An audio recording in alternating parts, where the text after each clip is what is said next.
boa noite para você. Em meio às discussões sobre como Minas Gerais vai aderir ao Propag, que é o programa de pleno pagamento de dívidas dos estados, uma entrevista coletiva volta a este assunto, fazendo até um balanço da situação fiscal de Minas neste 2025, já em reta finalíssima. A gente está recebendo aqui no programa o vice-presidente eleito do biênio 2025-26 do Sindifisco, o Lucas Espechite. Tudo bem, Lucas? Boa noite, bem-vindo.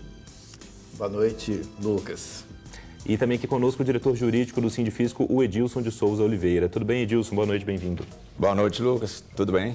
Então, tá bom. Também aqui comigo o nosso comentarista, o Orion Teixeira, e o diretor de jornalismo da Band Minas, o Murilo Rocha. Boa noite, pessoal. Bem-vindo. Boa noite. Prazer. Lucas, vamos começar com você, então. Se a gente for realizar esse balanço mesmo, né, também em dezembro, essa reta final de ano, pensando nessa situação fiscal de Minas Gerais, de que maneira começamos? Acho que a gente pode começar respondendo assim, como que a gente está terminando? Eu acho assim, pelos dados que nós temos, né, nós fechamos o ano passado, 2024, numa situação muito boa. A gente tinha uma meta desafiante de 92 bilhões e nós fechamos o ano passado com 96 bilhões. Então, 4 bilhões a mais. E um superávit de 5,7 bilhões. Era uma situação muito diferente, né? O ano passado nós não pagamos nada da dívida. Então, tinha aí essa condição, né? Esse ano já é um ano diferente, né? O Estado de Minas teve que começar a pagar parcelas da dívida e, do ponto de vista da receita, a situação também ficou mais complicada. No primeiro trimestre, a gente até conseguiu um desempenho razoável. A gente fechou com 2 bilhões a mais do que o ano de 2024, no primeiro trimestre. Mas já sinalizava ali dificuldades grandes, né? Minas como o próprio nome diz, né? O minério é muito importante, é uma cadeia longa, não apresentou um desempenho tão grande. Teve também a questão da energia elétrica, nós tivemos que recuperar a base dela, e as condições da economia em si, né? As famílias muito endividadas, juros altos, né? Até o ano todo, né? Agora começa a sinalizar para o próximo ano uma tendência de queda de juros. Então, no comércio, a gente sentiu os efeitos. Nós estamos hoje abaixo da meta.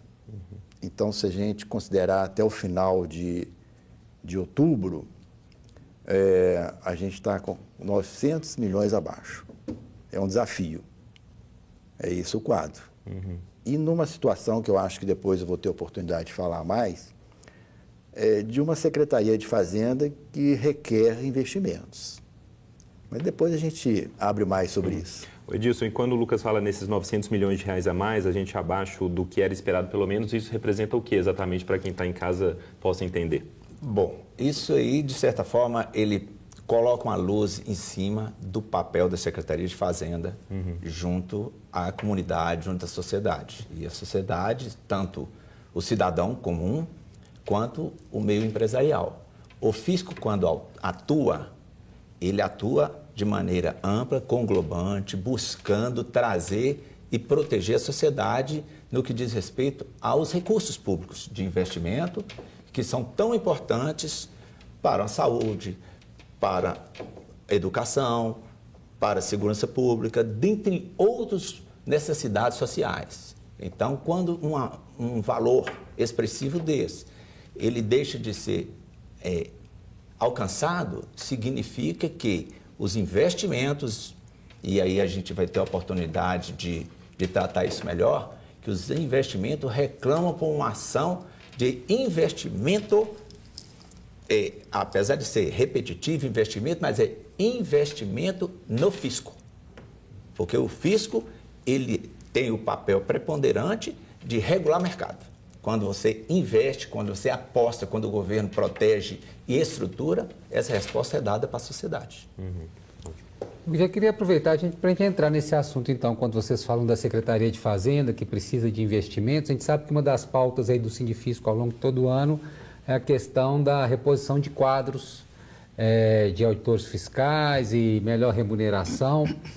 Como é que está a situação hoje e o que isso poderia implicar nessa receita? Vocês têm uma ideia, com esse quadro completo aí, reivindicado pelo Sindifisco, isso impactaria em quanto nessa receita, nessa arrecadação? Obrigado pela pergunta.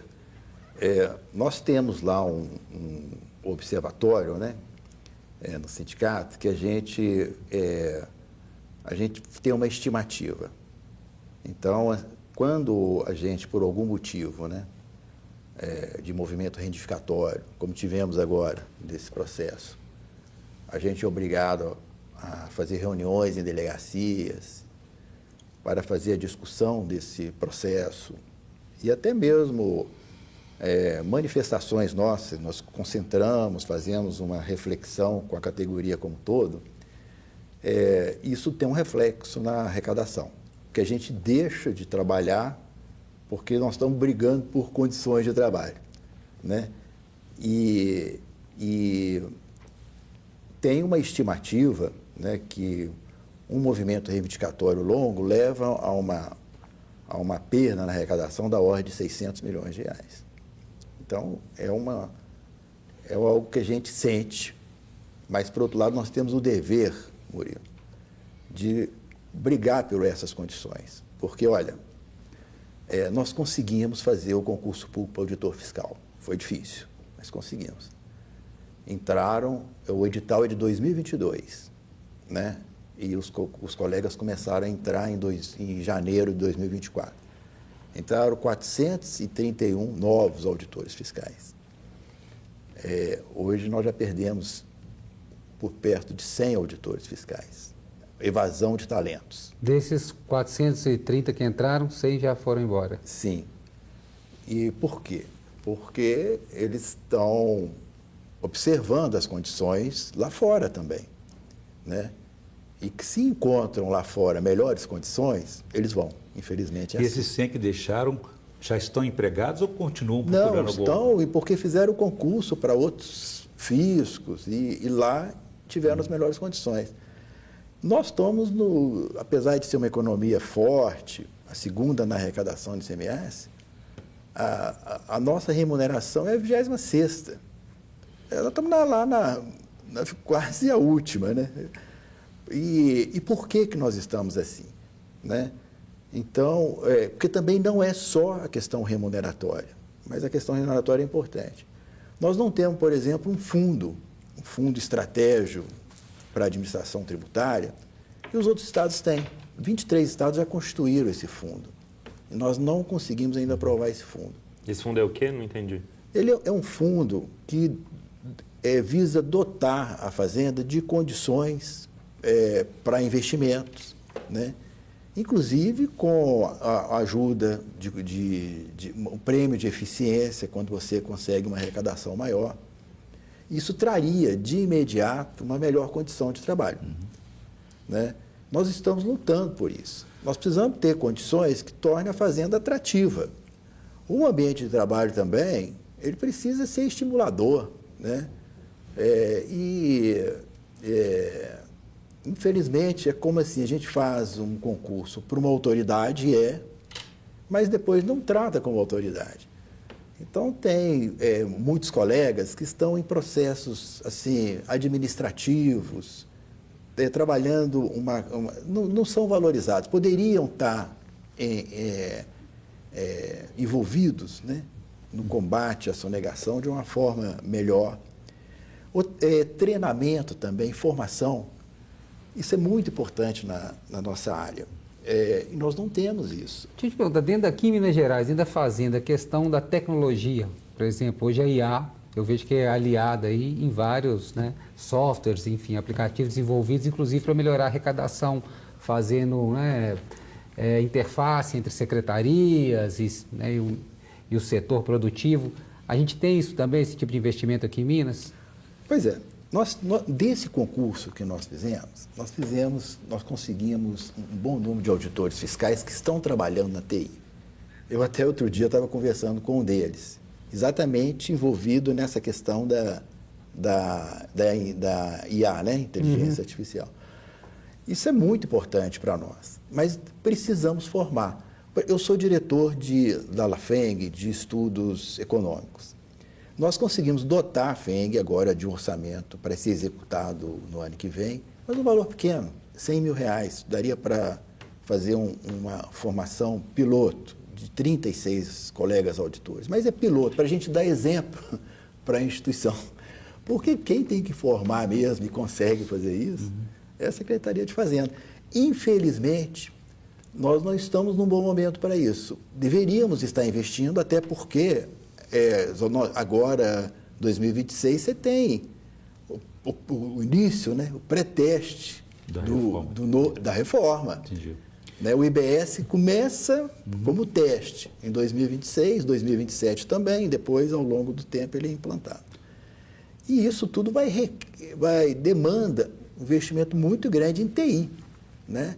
Porque nós vamos ter que compartilhar informações, nós vamos ter que dotar a Fazenda de uma outra lógica, uma lógica federativa muito diferente, sem perder competência e autonomia técnica. Pelo contrário, nós precisamos ter isso, até para ter um protagonismo maior no outro modelo, onde você tem a centralização do imposto. Né? Edilson, além da perda do auditor fiscal desses concursados aí, pede-se o investimento que foi feito de treinamento, porque quem o contratou vai levar uma pessoa já preparada. Agora, quando a gente fala de tributos, a gente fala de duas frentes importantes no sistema de tributação de arrecadação, que também é a recuperação de receitas. Essas duas facetas ficam afetadas também?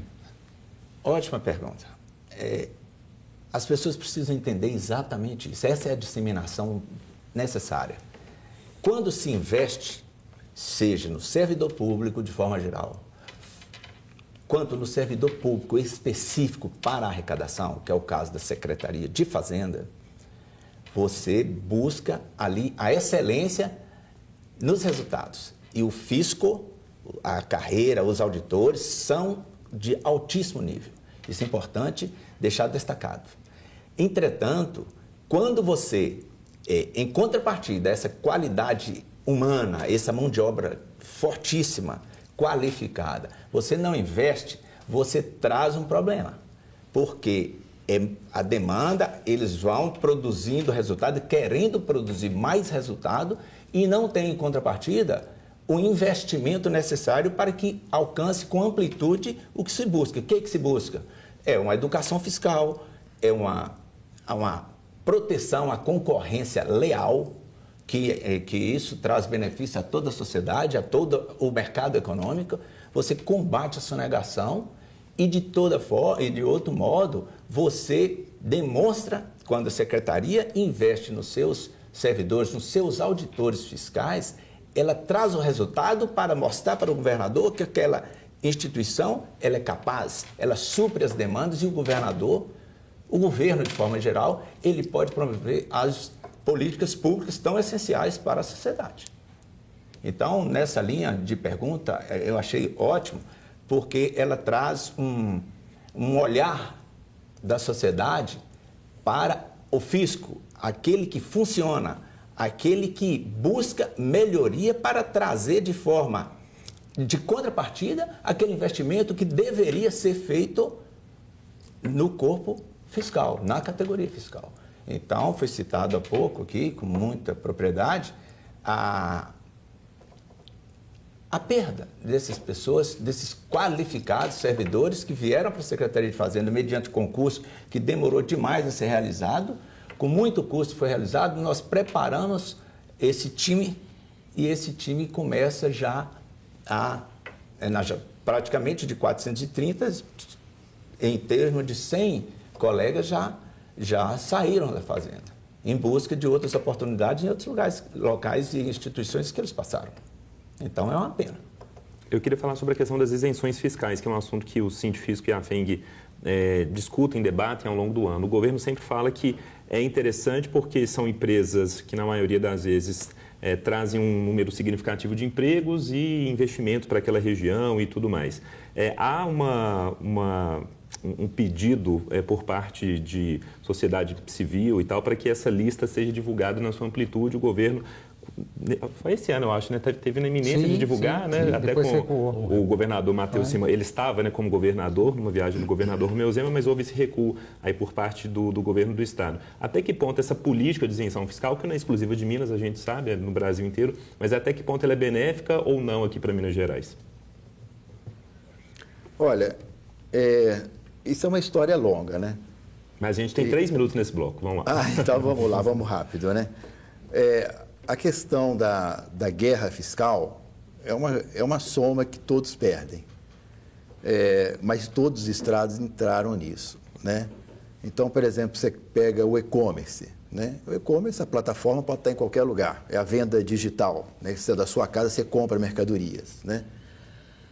Todos os estados tentaram trazer, Minas também. Ela trouxe CDs, que é o Centro de Distribuição de Mercadorias, vários. Você vai lá, por exemplo, na região de Extrema, lá está cheio de centros de distribuição. Triângulo agora empresas tem que muito, vieram, exato. Então, assim, isso tem um impacto na economia. Tem um impacto, né? Tem um impacto também no emprego, né?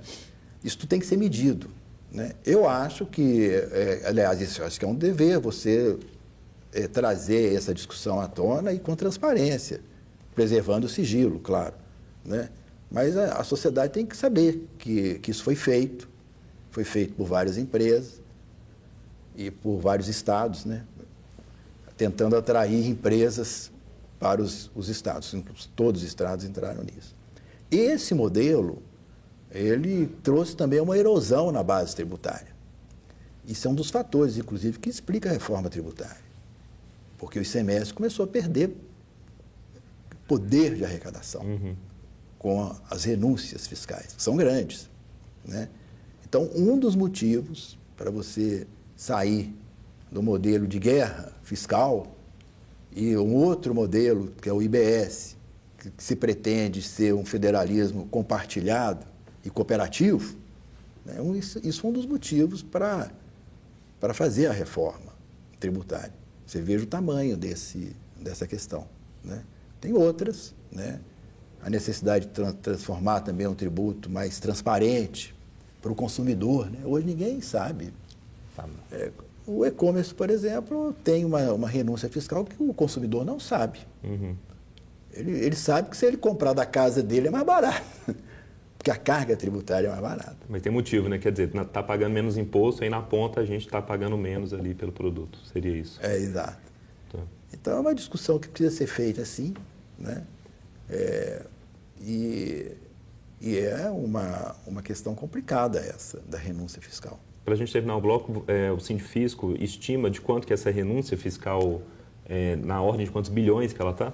Eu acho, olha, a estimativa é da ordem de 22 bilhões. 22 bilhões. Tá certo, beleza. Bom, a entrevista coletiva está indo para o intervalo e volta já já.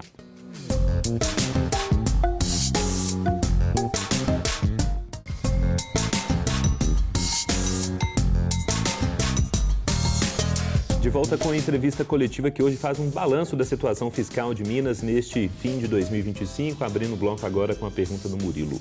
Eu queria perguntar para vocês dois, a gente passou esse ano de 2025 praticamente todo com essa negociação da dívida de Minas Gerais com a União. E eu sei que o Sindifisco e a FEM tem uma posição crítica, tanto à cobrança feita pela União sobre o Estado, mas também sobre essa forma de negociação, de privatização das estatais. Queria ver como é que vocês estão acompanhando esse momento, né? A privatização da Copasa, por exemplo, já aprovada em primeiro turno. Como é que o governo já fez uma lista de imóveis também, que podem ser negociados com a União. Como é que vocês estão acompanhando essa discussão, dessa repactuação e dessa dívida do Estado com a União? Olha, Murilo, tem um ponto de convergência grande em Minas, de que o Propag ele é muito melhor do que o regime de recuperação fiscal. De fato, é um desenho que permite pagar a dívida, né, a juros zero.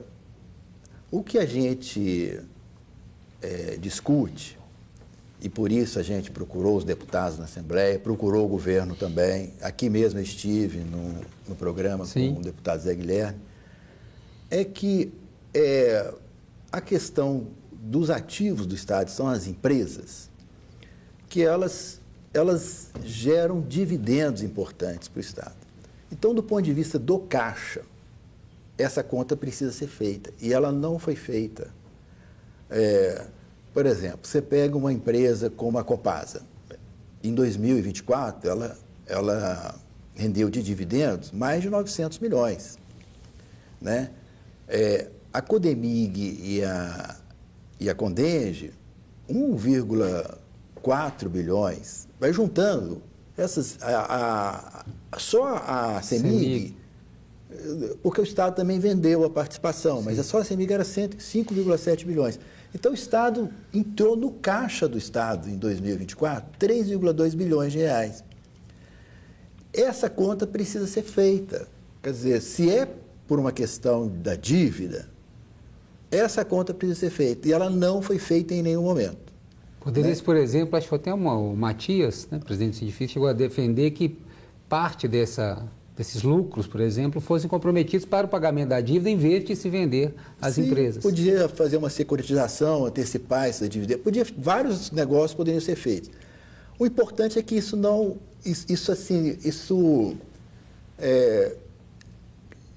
precisava levar...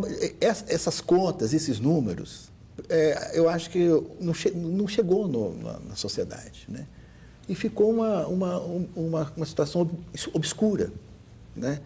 O debate que se fez lá na Assembleia foi de uma vontade de privatizar e vender. Eu acho legítimo, mas relacionar isso com a dívida não me pareceu um procedimento adequado. Então, essa é a grande crítica que nós fizemos. Nós apresentamos os números, nós fizemos uma projeção de valores e pela nossa projeção, que não foi... ela não foi discutida e não foi questionada, né? Nós temos segurança desses números. Então, ao longo de 30 anos, fica mais barato para o Estado, da ordem de 94 bilhões de reais, não vender essas empresas. Em relação aos ativos, aos imóveis, a União não tem interesse nenhum nisso. Nenhum. Né? O Estado está fazendo mais uma questão política, né? De apresentar esses valores. No caso dos imóveis da Fazenda, nós inclusive conseguimos tirar porque era um absurdo total. Né? Por exemplo, onde eu trabalho na Rua da Bahia, né, um prédio que tem 3 delegacias fiscais, tem 3 AFs, tem o combate ao crime, o núcleo.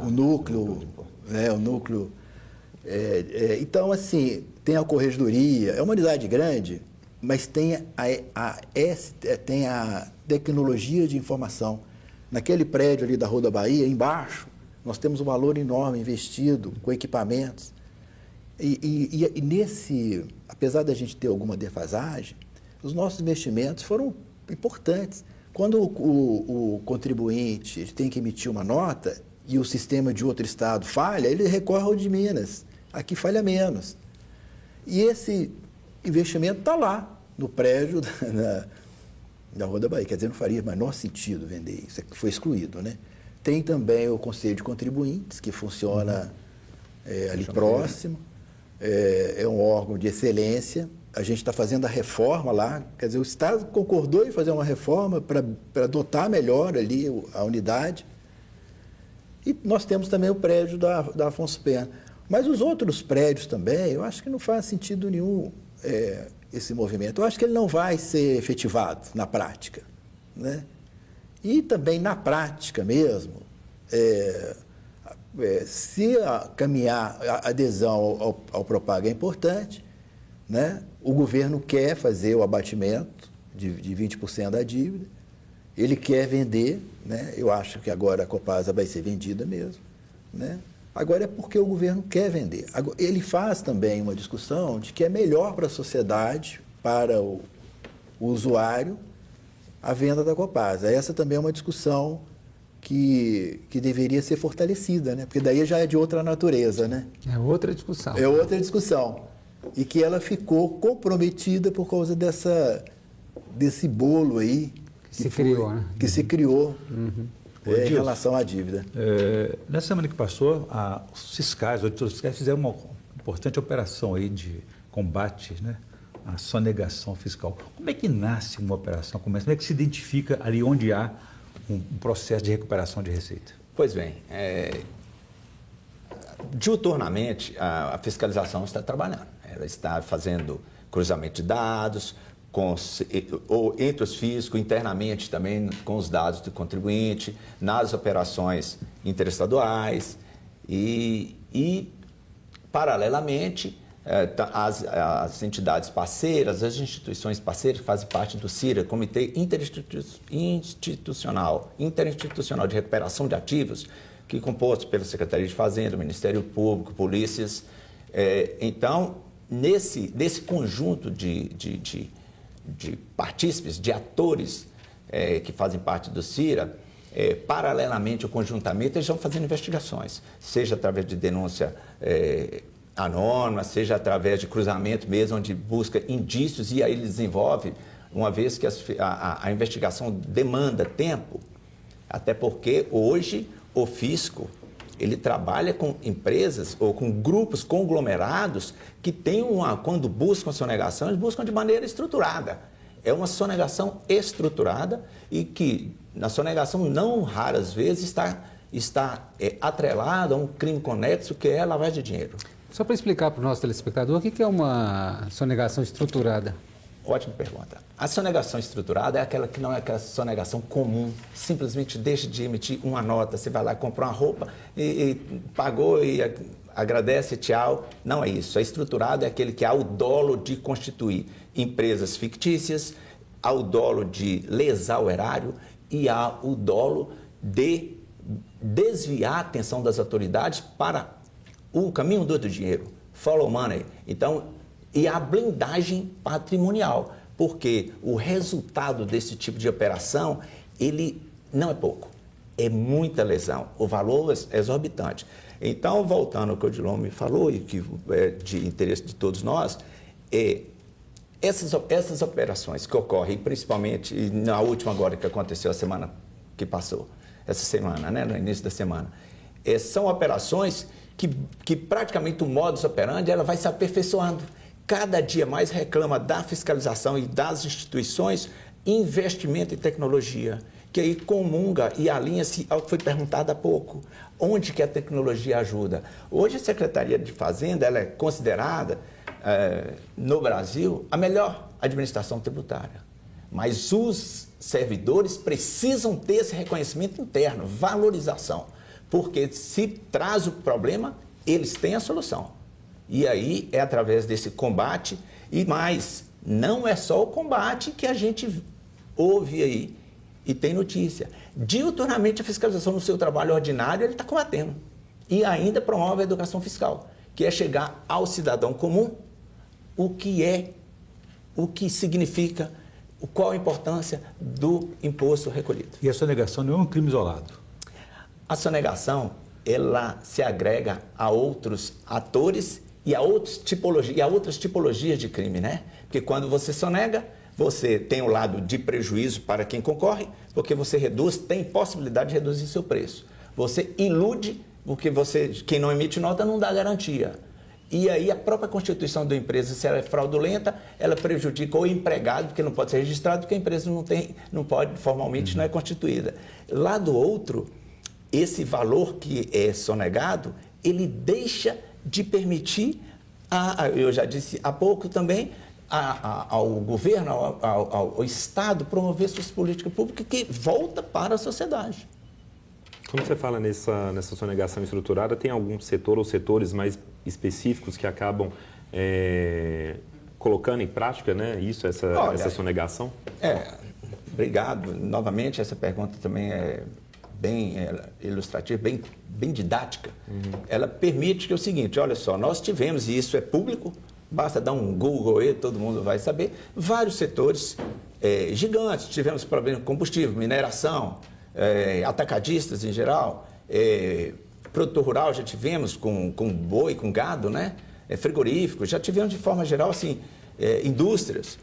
Então, não há especificamente um direcionamento. há uma miríade, há uma coxa de retalho de empresas, de setores ou de conglomerados. Eu gosto de falar conglomerado porque não envolve só empresa, tá? Empresa econômica, mas sim outros também que estão ali para prestar um serviço fraudulento, de apoio à fraude. Então, é muito grande isso. Entretanto, é bom deixar registrado que no país não tem pena perpétua, né? Todo aquele que erra, ele tem a oportunidade de regularizar a sua vida. E então, o que nós temos que deixar enfático é esse tipo de sonegação estruturada, que é bem pensada, bem planejada, que visa realmente lesar, ela não é para amadores, ela não é de amadores. Em contrapartida, as instituições que promovem o combate têm que ter o mesmo nível, altíssimo nível de combate. Agora, Lucas, você começou a nossa entrevista falando do cenário de 24, 25. O que pode se esperar para 26? Quais são as projeções? Né? Tanto, claro, econômicos às vezes são meio difíceis de prever, mas assim, do ponto de vista até dessa estruturação, há algum tipo de conversa com o governo de Minas, algum ano que vem ano eleitoral. Como é que está isso? Quais são as suas projeções? Você até deu uma risada aí, parece estar um pouco desanimado. A reforma tributária. Não, pelo contrário, estou bastante animado. Nós vamos fazer um seminário agora, de final de ano, a FENG Científico, dia 3, 4 e 5, né, no Orominas, e vamos ficar uma imersão, né, de 3 dias lá, exatamente para compor essa agenda de 2026, porque aqui a gente quer conversar essa agenda com os candidatos ao governo, ao Senado, os deputados, com lideranças políticas, né? Porque a gente tem uma agenda que precisa colocar de pé, né, para 2026. Né? Nós, por exemplo, nós defendemos uma lei orgânica para a administração tributária, nós temos uma minuta desenvolvida pela FENAFISCO e com apoio de várias entidades do Fisco. Nós temos o apoio do Fisco Municipal, das 2 entidades, do Fisco Municipal, também dos auditores federais. Por que eu estou dizendo isso? Porque nós precisamos construir, a partir de 2026, um novo mundo para dar conta de um novo tributo. Né? E uma lei orgânica, ela dota o fisco de condições de trabalho. Né? Ela protege da interferência econômica, e, portanto, ela é um instrumento de combate à sonegação estruturada, como o meu colega Ed está mencionando aí, e é muito difícil esse combate. Você veja o que a sociedade está sofrendo, não é só com combustível adulterado, agora você veja, né, essa situação toda da bebida adulterada, né? Então, é um desafio muito grande. E dentro de um modelo também que a gente vai precisar lidar melhor. Nós vamos ter que compartilhar melhor as nossas informações. Né? Nós vamos ter uma administração, no caso do IBS, centralizada. Então, nós temos que saber trabalhar isso sem perder autonomia e sem perder condições de trabalho. É uma agenda, 2026 começa esse novo imposto do IBS. Começa, como eu disse antes, uma alíquota de 0,1% de teste, mas ela começa. Né? Então, eu acredito que a gente tem, nesse processo, condições de estruturar melhor, mas podemos também perder muito. Então, podemos até perder essa reforma tributária, e não seria nada bom para ninguém, porque ela abre uma possibilidade de você ter um imposto melhor, mais transparente, uma estrutura para combater a sonegação também melhor. Então, isso são os nossos desafios para 2026. Edilson, os municípios começam o ano e vão perder o ISS, o principal imposto deles também. Eles vão ter uma expertise na arrecadação e na fiscalização. Como que os municípios vão atuar? Vão ter que se organizar também, montar uma estrutura própria para isso? Em um minuto, por favor. Tá. Olha que importante é isso quando há essa reforma, essa necessidade de mudança estrutural. ela reclama por uma articulação imediata, é para ontem, entre o Estado e os estados e seus municípios. O síndico físico, inclusive, ele pretende, seria realizado esse ano, mas pretende imediatamente, tão logo comece o ano, de promover reuniões com os municípios no sentido de dar conhecimento da necessidade deles a buscarem os direitos e poder oferecer condições para que o Estado também tenha de uma maneira recíproca a busca pela melhor arrecadação, porque há uma repartição. É uma situação dual, é o Estado e municípios. E todos têm interesse nessa mudança que aflige a todos e afeta a todos para o bem e para o mal, se não for bem articulada. Certo. Edilson, obrigado. Lucas também pela participação aqui na entrevista coletiva. Orion, Murilo também, muito obrigado. E claro, obrigado a você de casa que acompanhou em mais um final de semana aqui o nosso entrevista coletiva. A gente volta no próximo sábado, sempre às 18h40. Você pode rever este e outros programas do nosso Jornalismo e Esporte lá no nosso YouTube, no canal Band Minas. Para você, um bom final de semana. Tchau.